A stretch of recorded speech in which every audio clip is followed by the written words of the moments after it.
I guess not. Nothing we can do about it. Yeah, are we on?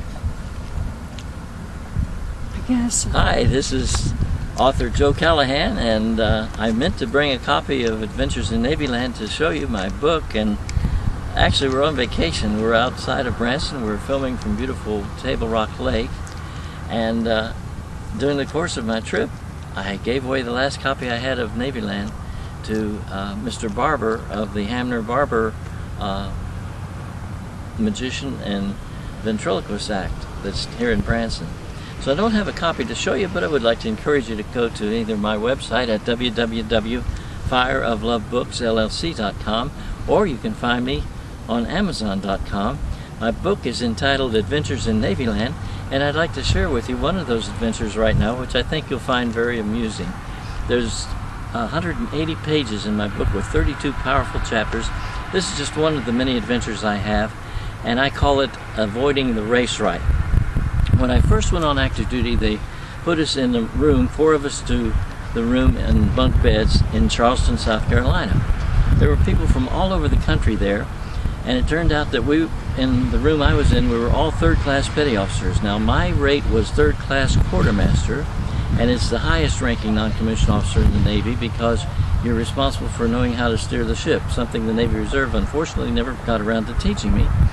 But anyway, here I was on active duty. The other 3 third-class petty officers in the room with me, none of them were of the rate of quartermaster, so technically I outranked the other 3.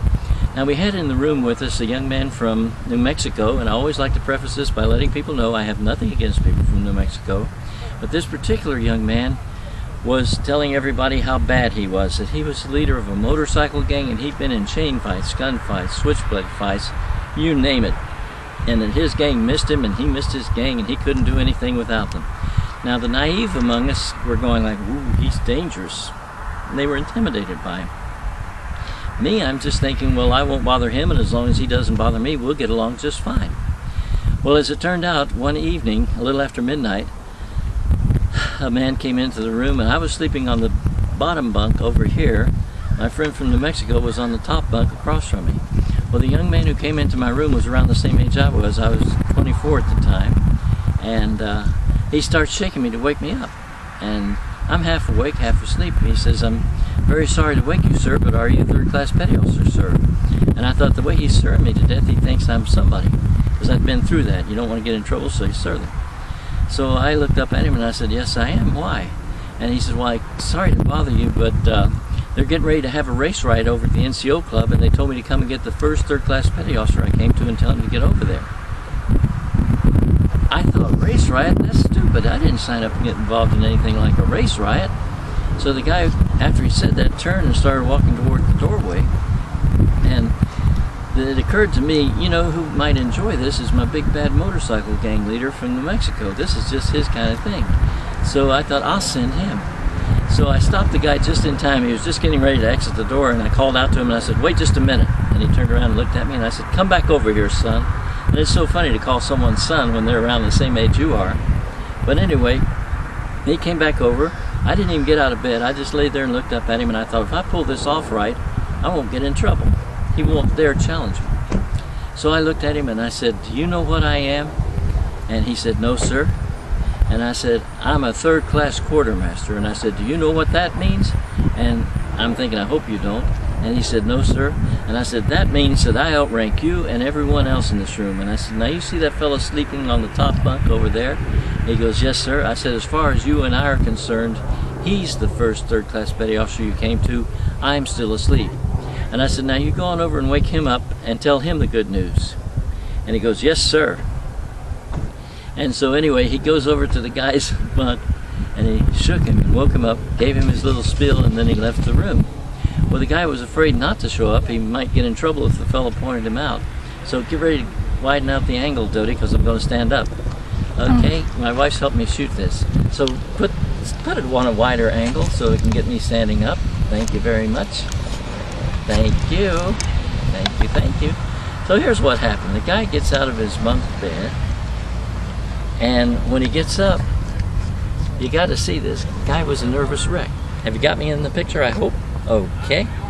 This fella gets out of bed, and he's trying to put his pants on, and his knees were knocking together. He was shaking. He was saying, I didn't sign up to any race riot. What if they have blades? What if I get cut? What if I get killed? He's putting his shirt on, his hands were, oh God, what are they going to tell my mama? What are they going to tell my mama if I get cut, if I get killed? Oh God. He was a believer, and I didn't even realize it. Anyway, he is just shaking like a leaf, and I'm in bed, biting my cheeks, covering my head with the pillow, trying as hard as I can not to break up, laughing on. You know, it was hilarious. You should have seen this. And I'm thinking, if all those guys that were so intimidated could have seen this character that I was watching, they wouldn't have been so intimidated, because he was just a lot of hot air the way those kind of people usually are. So here's what happened. The guy goes hobbling out the door. I'm going, I don't want to go, but I'm going. And he gets out. Well, they let him sleep in until noon, while the rest of us had to get up at 6 a.m. They said, we deprived you of sleep so you can stay up. Now, while he was sleeping, the word always gets out about what actually happened. So the word got out to everyone in the barracks, and we knew the truth of what had happened. The so-called race riot that he went to, it turned out that over at the NCO club, there was a young black man who came up to this white girl and asked for a dance. She said, well, thank you, but I'm a little tired. I've been here since 7 o'clock, and it's close to midnight, and my feet are hurting. I've been dancing a lot. He goes, no, you don't want to dance with me because I'm black. And she said, I don't want to dance with anybody because I'm tired. He says, no, it's because I'm black. She said, I don't care whether you're pink, purple, orange, red, green, whatever. I'm not dancing with anybody else tonight. I'm tired and my feet hurt. Well, they surrounded him with 40 shore patrol, and it turns out this fella and his friend were the only two black guys in the whole place, and they hadn't flunked math. So they looked and they said, let's see, there's 40 of them, and there's you and me. And the guy says, hey, you know, if she's tired, I can understand that. We'll ask tomorrow, and maybe then she'll feel like dancing. The girl said, that's a good idea. I am coming back tomorrow, and if you ask me early, I'll be happy to dance with you. And that was the full extent of the race riot. Well, this poor clown didn't know it, and when he gets up at noon, he goes around trying to impress everybody with how bad he was. He said, you should have seen me over at the NCO club last night. I took the billy club and I hit him in the mouth, and there was blood and teeth flying everywhere. And the guys would go, don't tell me anymore, I'll have nightmares. And they go, oh, you're so bad. You're so bad, you know. And they would just laugh at him. The ones who formerly had been intimidated, they knew he was a joke. And he's looking at him like, why are you laughing at me? Because they knew the truth, and the truth sets you free.